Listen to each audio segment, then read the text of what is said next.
Good evening, ladies and gentlemen. My name is Bela Stantic.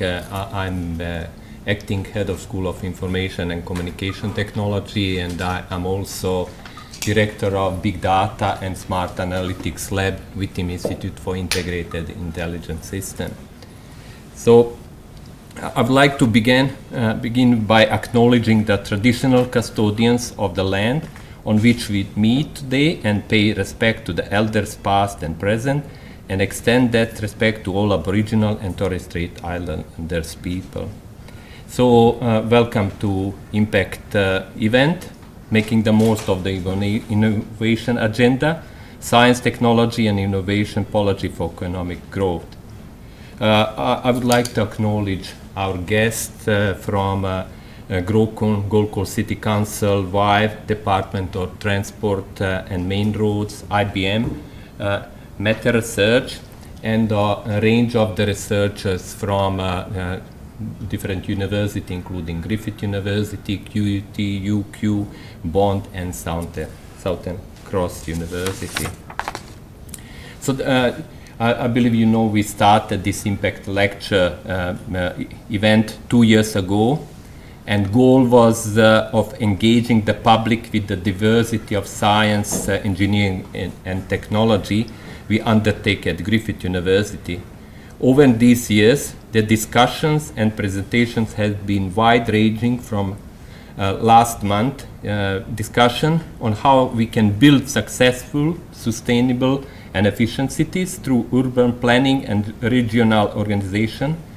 And also we had variety of other topics, including the 3D printing, investigation, how automation is going to change our working lives. We had talks about climate change, and also how sport engineering with our industry partner, Jaybird Technology. So through these events, we engaged thousands of individuals who have joined together to discuss some of the challenges facing our society and how science, engineering, and innovation can step up and meet these challenges. So tonight, in the presentation, we are taking a broader view of many of our previous topics, and we look toward the future and how science, innovation, and technology can provide the economic growth that all levels of government are reaching for. From federal government, national innovation and science agenda, welcoming us to the ideas boom, to Queensland government advanced Queensland strategy, which is injecting about $405 million over 4 years. All levels of governments are taking at ways to harness the information age as a new economic driver. However, these initiatives are obviously not new. Most of us probably still have on our plates smart state ritual, right? And so tonight we will hear from two speakers that will give us insight into why the transition from our traditional resource economy to digital economy has been decades in the making, and how a successful transition to this new economy cannot be achieved by government alone. That industry and research organizations need to play their part and consequently make the most of diversifying the economy through science, technology, innovation. So first, we'll be hearing from adjunct Professor Neal Ryan, the former Vice Chancellor of Southern Cross University, and distinguished Griffith alumni, with a research focus on science and technology public policy. Neal has published 2 books and more than 90 journal and book chapters, and incredible, I must say, he was successful in obtaining 10 ARC grants with more than $10 million funding, which I believe is a dream for most of us researchers. Secondly, we will hear from Dr. David Tuffley, who is from Institute for Integrated Intelligence System, and also he's senior lecturer in School of Information and Communication Technology in Applied Ethics and Social Technical Studies. Before joining Griffith University, David was working as IT consultant in Australia and also in the United Kingdom. A role he continues to perform when not educating the next generation of IT professionals. David is a regular contributor to mainstream media in the social impact and technology, including a lot of publication in the conversation. So I probably should take advantage being here and emphasize that we recently published very interesting conversation, David and I, where my big data lab actually was predicting the elections in USA. So if you are interested, you should find and read it actually, what we are claiming. Eh? So format of this evening, we give the audience plenty of time to participate and ask questions. Each speaker will have about 20 minutes talk to give us a background on the policies and initiatives that government having been using to harness the innovation agenda, and to look into the future and see how we can best build up on those. After that, we will open the floor for discussion and questions, and I would like to ask you to hold your question until both speakers finished their presentation. Lastly, if you are tweeting, and if you like to follow us, we are at GU_sciences, and please use hashtag GU impact without spaces to keep up the conversation. So I'd like now to welcome Adjunct Professor Neal Ryan.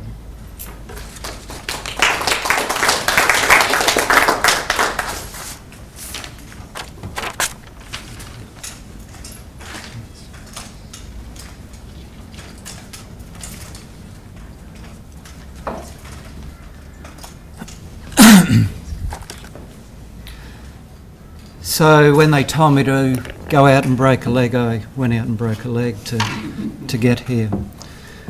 My academic background, I started my academic career in 1983 with a science degree at Griffith University in maths and physics.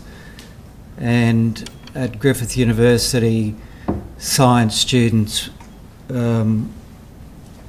were encouraged or had as a part of the compulsory component of their degree were asked to study what was called science, technology and society, and I enjoyed that part of the curriculum so much I went on and did postgraduate studies in science, technology and society. So what I'm following tonight is more or less back to the future stuff for me, because I went back and did a master's degree, wrote a master's degree in the politics of science, technology and society, a Master of Philosophy degree in venture capital, and a PhD in Australian innovation policy.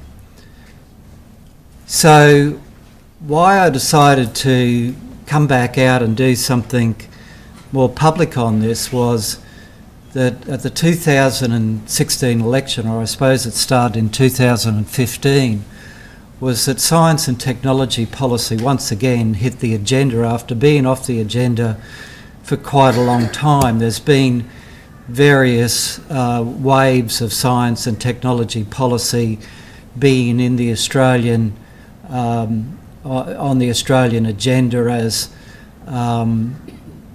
part of the equation to solve Australia's economic woes over the past 3 decades, on and off for quite a while.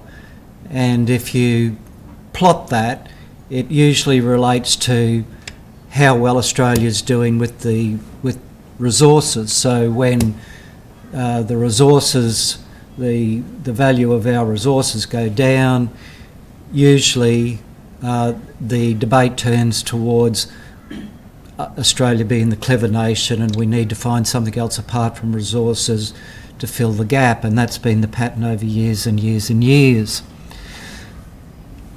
So once again we found ourselves in 2015, a big crash in the resources sector, and once again we came back to this time a Conservative government bringing science, technology and innovation to the fore as being the plethora, if you like, for solving Australia's economic woes, to replace the big decline in Australia's terms of trade by becoming the clever nation or the innovative nation doing new things. And the new things were going to be in high value added technology related stuff. And I thought, well, I've been doing this for a long time, you know, arguing this sort of case for quite a while. You know, I'd written, as was noted before, a lot of journal articles and done a lot of research over a long period of time on Australian science and technology policy.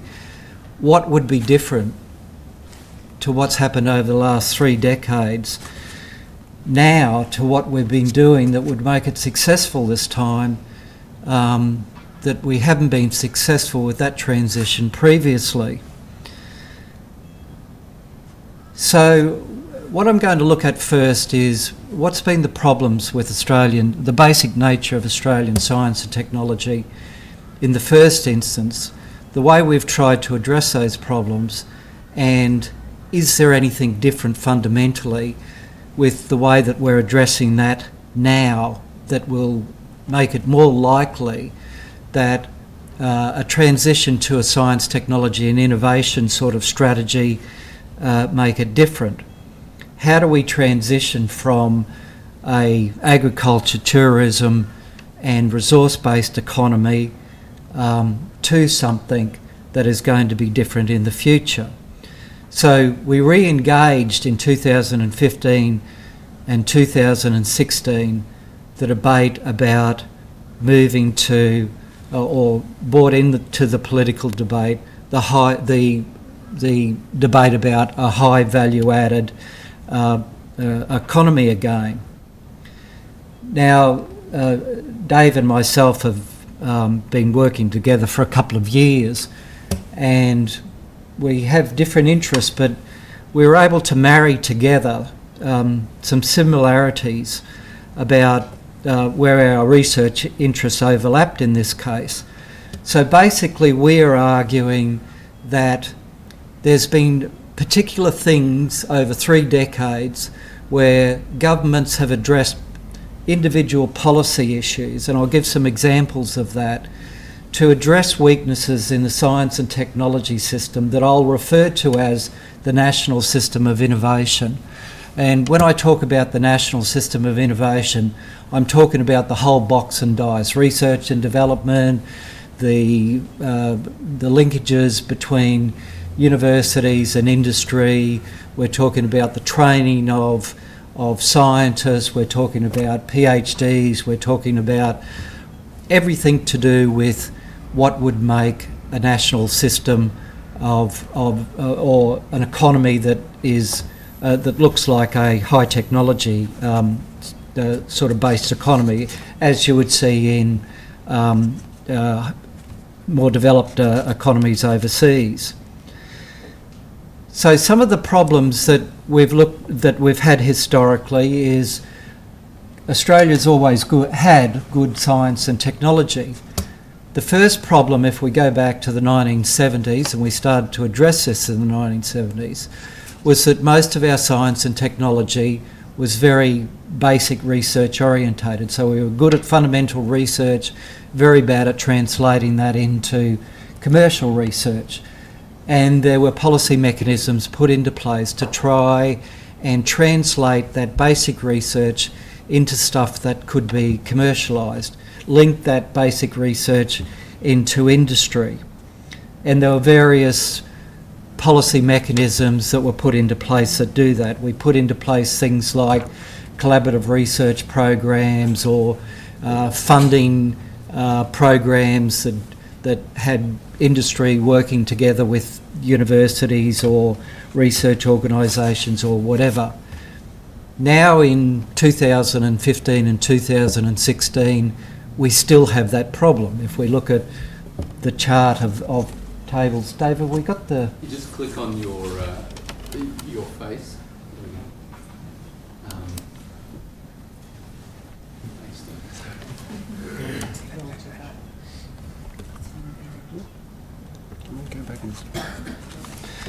I'll keep talking while we're doing that. I don't want to run out of my 20 minutes too quickly. Okay, so there was that problem initially. One of the big problems that emerged out of the... what am I pressing here, Damien? The escape button. Just down arrow will get you back to the down arrow. Okay.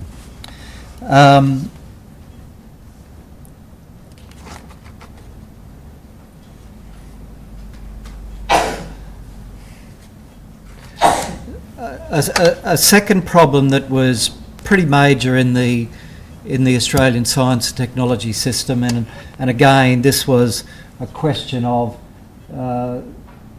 let me get to this.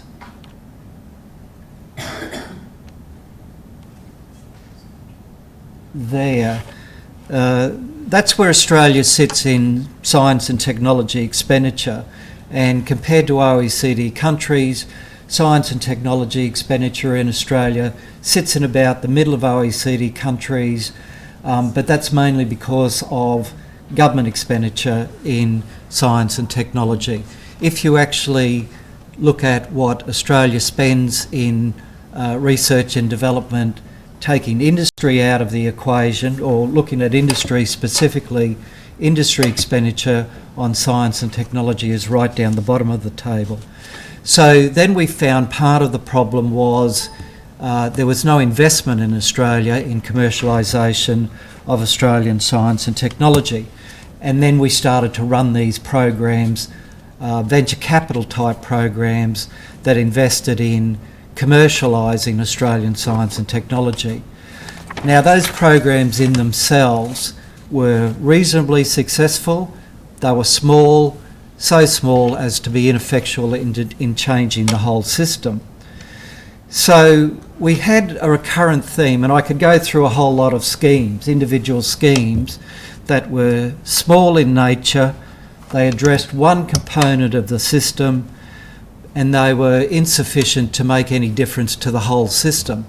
Remember, what we're trying to do is change a whole system that's based on agriculture, mining, tourism and that sort of thing, and trying to change the whole system into a high value added, high tech, high manufacturing sort of or service industry based economy. And we're doing this with little amounts of resources and small programs that were making a little bit of difference, but insufficient difference to change the whole system. And then when you lay it over the top of that wherever you had a budget crisis, the thing to cut pretty easily was research and development and expenditure on innovation. So that was easily cut, and you always had, and this was consistent under both systems of both political parties. You had inconsistent funding of research and development expenditure on the Australian science and technology system. There was money coming into the system in floods and then being pulled out fairly quickly. So, expenditure was inconsistent.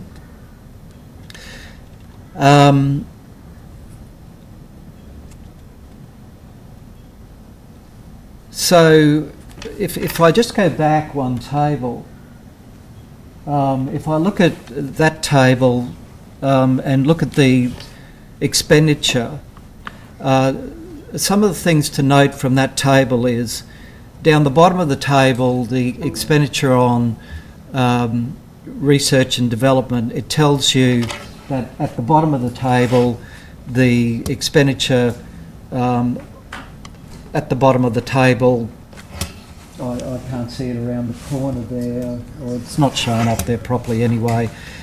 That table is showing us that a large chunk of the expenditure is on basic research. There's a lot of money in that table being spent on industrial production, which is basically manufacturing, and yet although that money is being spent on manufacturing and industrial production, our manufacturing sector has actually been declining.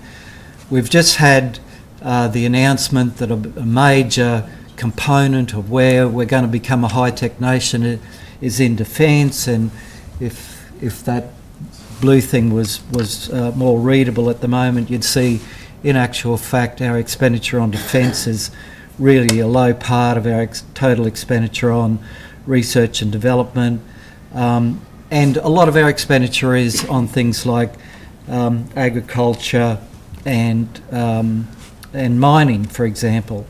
So the mix of where we spend things isn't the profile of a nation that's going to move into new areas.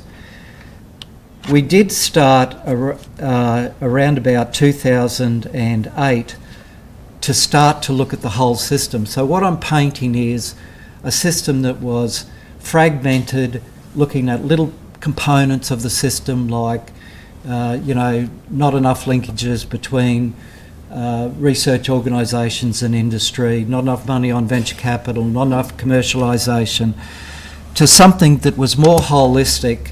And we had what was called the Cutler Report that brought out a report on Australia's national system of innovation.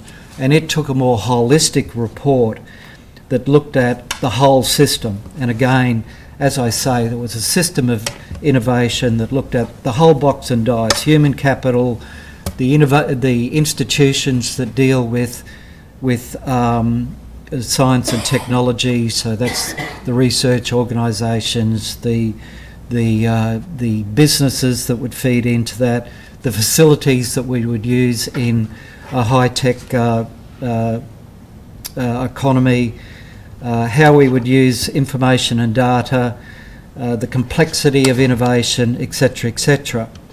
And that looked very promising. And again, a lot of money followed into that, but the money was short-lived. We had global financial crisis, and all the money that flowed into that for a couple of years was pulled out because of the global financial crisis, and the money was again pulled out. It was never there long enough to make any difference. And again, our short-lived global looking at the national system of innovation was pulled out fairly quickly. So now what we're looking at is swapping over to, again, 2015, 2016, and the big change this time is in those 3 decades that I've just breezed over fairly quickly, the one thing about those 3 decades is that political agenda of trying to transition the economy from a resource and agricultural based economy into a higher tech, higher value sort of economy was really the agenda of Labor and minor party policies. So it was typical to see those sort of policies in Labor Party documents and Green Party documents. It wasn't typical to see that in Conservative Party documents. The big change in 2015 was all of a sudden that became central to the newly formed Turnbull government. As a matter of fact, the Turnbull government became driving this.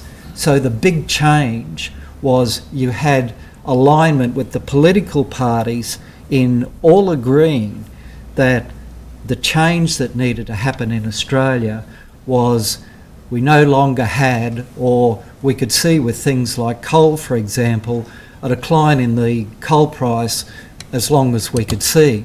It was going to be something that kept declining. It wasn't going to be just an up and down thing. It was just going to be something that kept going down. So the response was the same from the three political parties. We had an agenda all of a sudden, and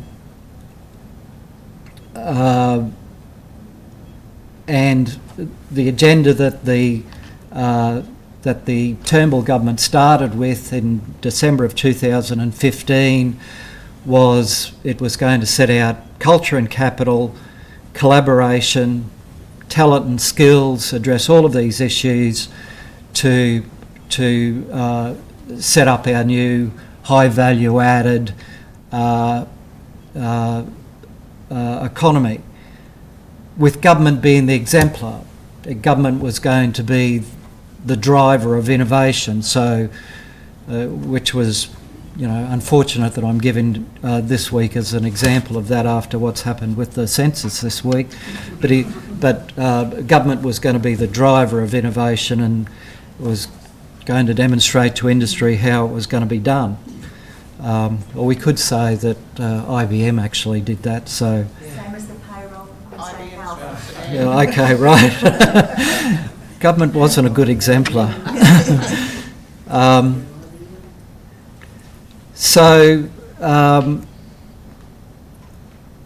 But I think the thing, when I look at that, I looked at all the party platforms with this, and you'd have to say what was in the Conservative, science and technology and innovation agenda. What was in that was at least at least the Conservative parties were on side that change was required, that there wasn't the same rhetoric of dependency on the resources boom to have the economy survive.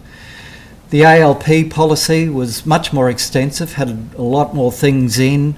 It covered policies dealing with higher education places, regional incubators and accelerators, national digital workforce, creating more startups, HEX-free places for science, technology and maths places, collaborative research networks, etc., in that famous 100 positive policies.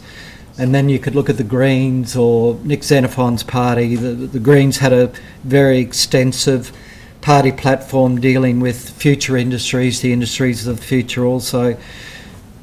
So all of a sudden you had all the parties agreeing that this was the economic agenda for the future. The only difference was how far the parties were prepared to go in the extent. Now, where I finish and turn over to Dave is when you look at what happened in the election, was what happened? It all flopped. You'd have to say that agenda was just lost in the election. In actual fact, as you look back on the election, that agenda didn't take first place at all. It just seemed to be lost in the debate. If you look at the major issues that hit the election, the major issues were Medicare, tax cuts, and the tax cuts were perceived as helping young startups and entrepreneurial companies, but really that wasn't a high-tech, high value added thing. That was just a company tax cut. That wasn't specific to a new economic agenda at all, really. That wasn't particularly helpful to the new innovation agenda. There was tax expenditure on, the submarines, where we were going to be a hub of defence expenditure, and that was really odd in some ways. Why would we pick defence expenditure as something that we would be focused on? We've never been particularly a great nation at building submarines or anything like that. And matter of fact, it was quite out of the blue, except to win some seats in South Australia, and asylum seekers. So we were set up for this big agenda on science and technology policy being central, and it all flopped. And this is where I'm going to turn over to my colleague. The other thing that I wish to note is that when we look at that document that came out last December, the Science, Technology and Innovation Agenda, the transition document was $1.1 billion. So $1.1 billion was never going to make much of a difference anyway. So you'd have to wonder how serious it was. If I can just go back to table 2.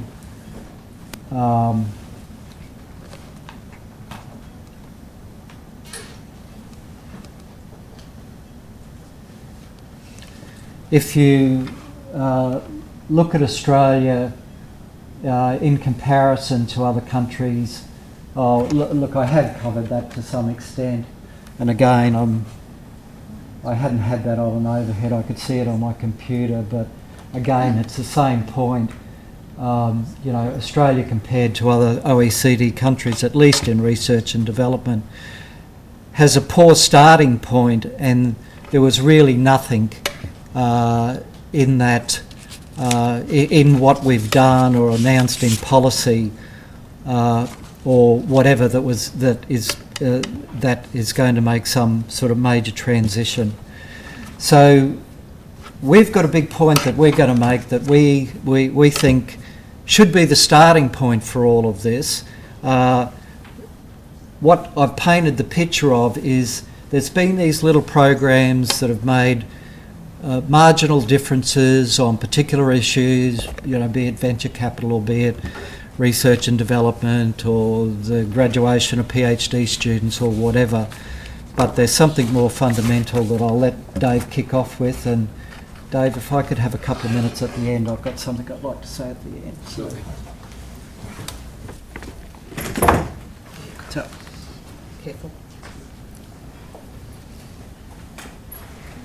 Thanks so much, Neil, for that really good, broad-scale introduction to the whole problem. It's quite true that Australia, on the one hand, has got an outstanding record in innovation and creativity, but on the other hand, a strong reliance on the resource sector, tourism, agriculture, for the lion's share of our economy. It has created a culture of a strangely almost schizophrenic culture that I think is at the heart of the issue that we need to address. And my area of interest is innovation. What is the mindset of innovation? How do you cultivate it? How do you cultivate it in individuals, in groups, and in this case, in the national sense? I've got a special interest, as I say, in understanding how communities and areas, regions, nations can be creative and innovative. And I've taken a particular interest in Silicon Valley and more recently in Berlin. Adlershof Technology Park in Berlin is doing outstanding things, and I've looked at both of those very carefully and other areas and drawn parallels or extracted lessons which I think would be relevant to Australia and indeed to the local area here on the Gold Coast. What I would dearly like to see is the Gold Coast expand from being a tourism-based economy to one in which we are seeing a lot of innovation coming out. Now, I know as a Griffith University person that we've got a lot of really interesting and potentially highly commercially high potential commercial projects that we could be doing, but the problem is there is not the connection between us, the researchers, and the business community who might otherwise fund, as in venture capital, such a thing. So this is what has been found to work. is when you co-locate the right stakeholders in such a way that you create the right conditions. You can't deal it up on demand, but it does create the right conditions for innovation and highly commercial sorts of things going on. And this is indeed what's happened in those two places that I just mentioned and elsewhere. So what I'm going to talk about is really at several levels. It applies equally at the national level down to the local level. Indeed, it comes down to the individual level. We can all make ourselves more creative by applying these principles. So what are they? I love to boil things down to their essence. I like to take a very broad view of things, read as much as I can, and always be on the lookout for the common denominator. What are they all saying? Now, these would be sources from different cultural contexts, different historical periods, right across the board. And I reason that if you can find commonality across all of these different narratives, that you are going to get as close to truth as it's possible to get. The terminology might be different in different reports, but if you look at the underlying thing. So there's a lot in this, but I've boiled it down to this. So creative people are people who see multiple possibilities where other people see only a few or maybe only one. So there's been research done on this. Stop people on the street, ask them, show them some commonplace object and say, how many different things can you think of to do with this? Your average adult thinks of 2, 3, 4 things. The average child thinks of 14 or 15 things. I'm talking about 4-year-old, 5, 6, 7-year-old kids. And this is an example, of we are in fact born creative. And as a species, we've shown immense creativity in solving all of those problems that face humanity. We've been a very successful species. I don't think anybody would argue with that. It's creativity that has been the engine of that, the foundation. So why do people lose it? Why do they stop being creative? Well, from a social psychology point of view, we are also very social creatures, and we like to be accepted by our group. And that means adopting group norms. That means thinking like the group. And so if you come up with radical ideas, ideas that differ from the group idea, then if you want to continue to be part of the group, you probably think twice about expressing it. Basically, group approval is the way that conformity to groupthink is achieved. Now, creative people are less concerned about being accepted by groups and more concerned with introducing new ideas, finding better ways of doing things. So what this first point is talking about, a creative person will not indulge in reproductive thinking, which is when faced with a problem, not thinking, well, how has this been solved in the past? Let me go back to my memory banks and think of what has been done in the past to solve this, and I'll use that as the template for solving this problem now. That's what most people do. It's easier that way, and you're less likely to earn the disapproval of the group. But the creative person and the creative community will say, well, that's all very well. It might have worked well in the past, but it may not be, probably won't be, the most optimum way of dealing with this problem now, because the world changes. And so they will think of multiple ways of solving it. They'll come up with a range of possibilities from which they will then select the most likely one and adopt that. Try it. It may not work. There might be better ways, so they'll abandon that way and try a second way, or maybe a third way, or a fourth way. So you're seeing here that they're willing to put in the mental effort into thinking of different ways and going through multiple iterations. Now, fear of failure is a crippling thing that most people worry about. Perhaps it's something we've grown up with. If we make a mistake, we get told off for it, we get belittled for it, we, are made to feel bad if we don't succeed. And that is a terrible thing, because it's very rare that people will succeed the very first time they try something.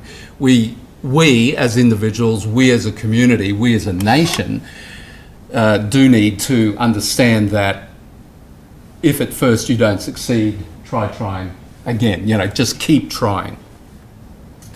Okay, so that's the first point. The second, perceiving the essence of the situation.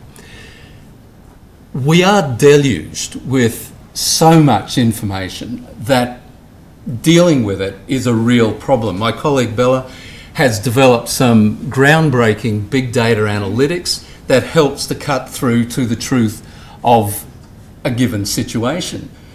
What's the pattern buried in that ocean of data that actually means something? But this is nothing new. I mean, the need to be able to perceive the essence is nothing new. Marcus Aurelius, the Roman emperor philosopher, basically said this, ask yourself, what is this thing in itself? What is it for? What does it do?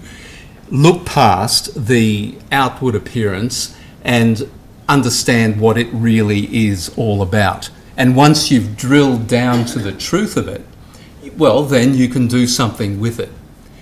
And what the creative person and the creative community then does is not stop there. It's to do the same thing with a related area or a different area, get to the truth of that, then combine them in a mashup, and maybe a third thing, and bring them all together in a novel combination that has never been tried before. Now, the first time someone does this, it's probably not going to work. The second time they do it, it's probably not going to work. All innovative people say this. I've heard this over and over and over. I just keep trying. I just keep trying until I find the thing that works. I wish I knew what it was up front that was going to work, but I never do. I just have to try it, and eventually something outstanding comes from it. As a community, I think Australia has come to rely too much on the prosperity that derives from the agricultural and resource sector. In the 1960s, Donald Horne, in his famous book, The Lucky Country, basically was scathing, actually. He called, very strong language about how we should not be taking such an easy route, that we do need to develop our intellectual capital. And I think we've been comfortable enough in those 40, 50, 60 years that, we haven't needed to really do much. But with the digital economy, with the changing nature of employment, with the globalisation of commerce, with more and more people being unemployed because jobs are being automated, we are headed for a reckoning. Now, I'm not an alarmist. I'm definitely not someone who tries to alarm with coming apocalypses.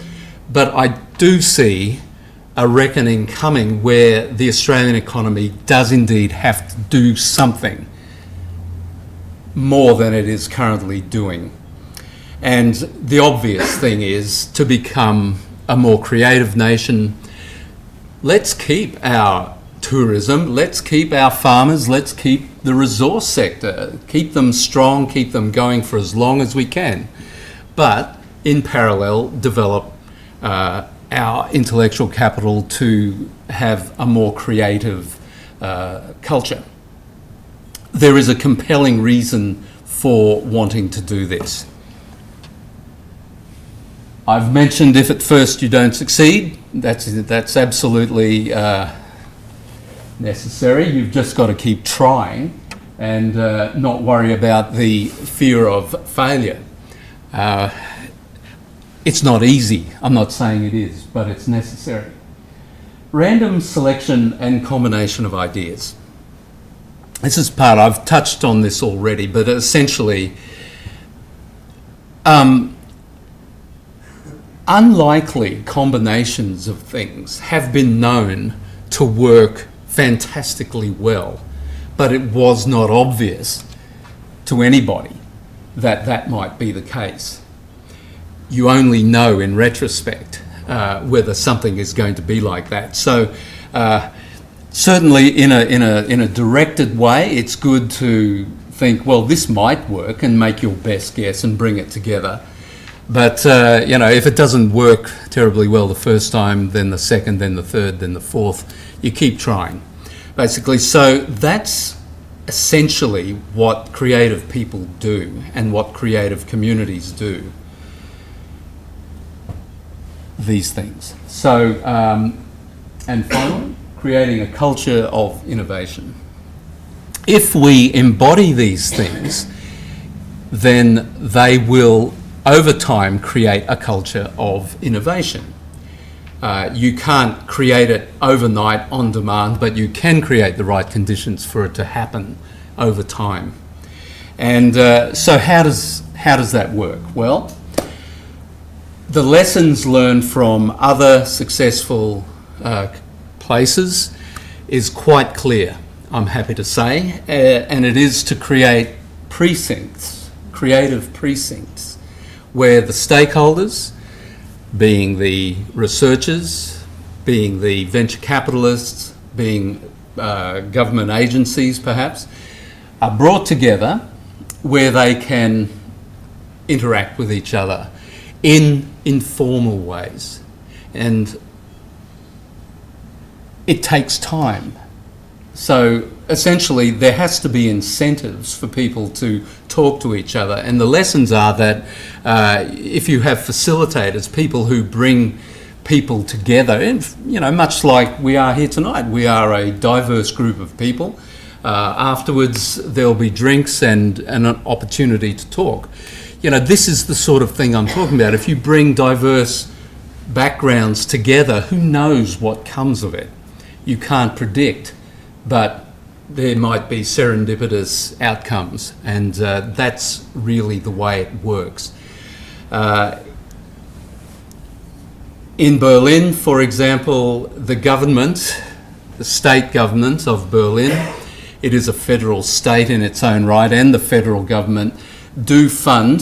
They have put in a couple of €100 million into this particular place, and my colleague at Humboldt University there told me that the return on that investment of something like €350 million has been, I think he said, 5 to 1.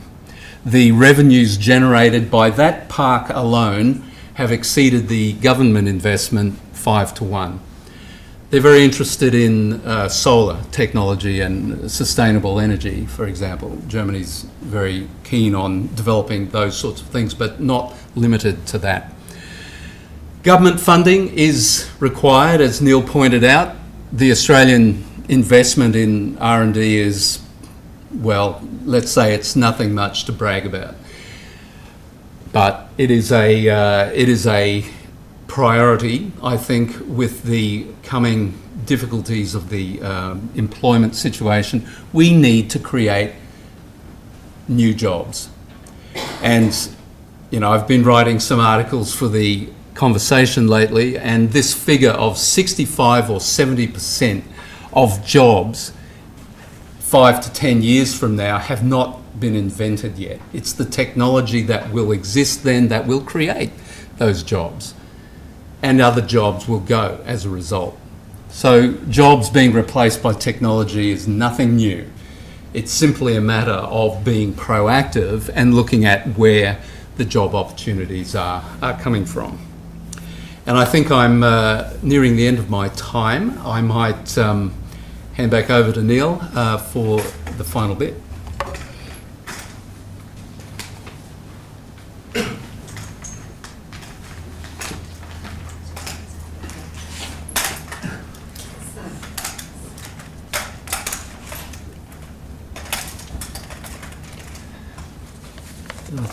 think, just take that on the side.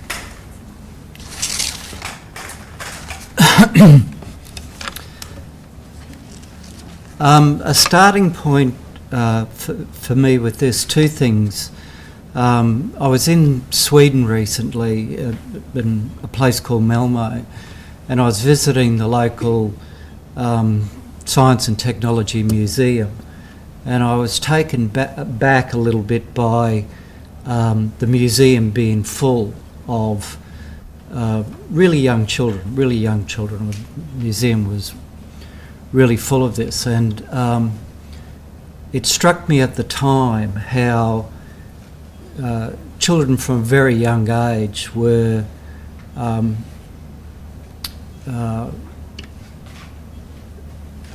educated into science and technology, or took an interest in science and technology at a very young age. Matter of fact, I'd been thinking through why the Europeans so good at engineering, and this was one of the things that I thought impacted on me. The other thing was that I was reading a book about economic changes in Australia in the 1980s, and the magnitude of what happened in the 1980s was that Australia went through that period of lowering protection, and there was absolutely massive cultural change in Australian industry, opening Australia's economy to greater competitive forces that were really quite significant things. And it was part of my thinking about this whole thing, and where I started the dialogue with Dave was when I'm thinking about what is required here. A change of the economy of this magnitude requires a change of thinking like we had in the 1980s. We're talking about a big change here. We're talking about a complete way of thinking. The underlying culture of what we're doing needs to change here in thinking across the board. It's interesting that Dave started his thinking his part by talking about at an individual level, at a regional level, at a national level.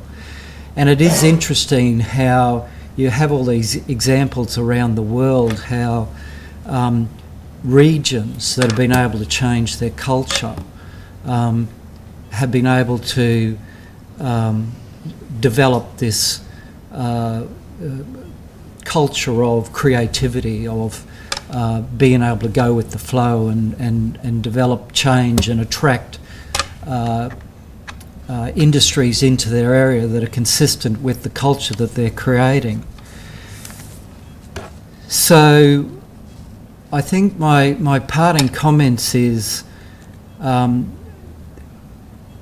what the underlying message that we're trying to impart here is that we need more if we're going to do this in some significant way, or we're going to keep going back to this pattern of the price of iron ore will go back up again as it did over the last 12 months. We're out of the danger period. We don't have to worry about this again.